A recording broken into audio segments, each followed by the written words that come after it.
Kama chiro nyakora mgajuang committee marod bura mar Senet mochung'ne weche thieth ogolo kwayo mondo miyo onon tho ma Trevor Maina nyathi manyocha otho ospital ma Kenyatta kane jembe omoke wiye. Giwacho ne sama inono wachno bende gidwaro mondo ng'i kaka ichwalo jotuo e osiptende mag rufaa ma hinyo thoth jotuo.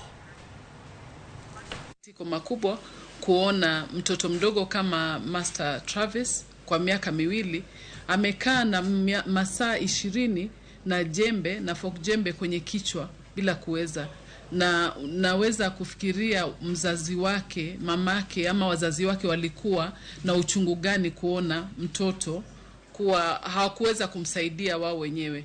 We would like to say, as a Committee of Health, we are seized of the matter. First, we want to sincerely send our condolences to the family of Trevor Maina, to the mother and to the parents for that tragic loss. And as a committee, we are now seized of the matter.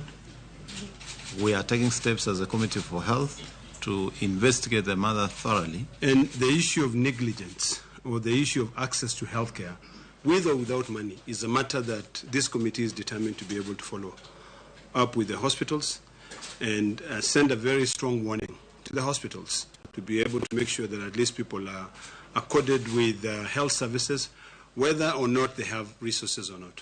Number 2, the chair has also spoken about the issue of policy. We are also going to be inviting NHIF so that we can be able to see how far we are going with this issue of universal healthcare.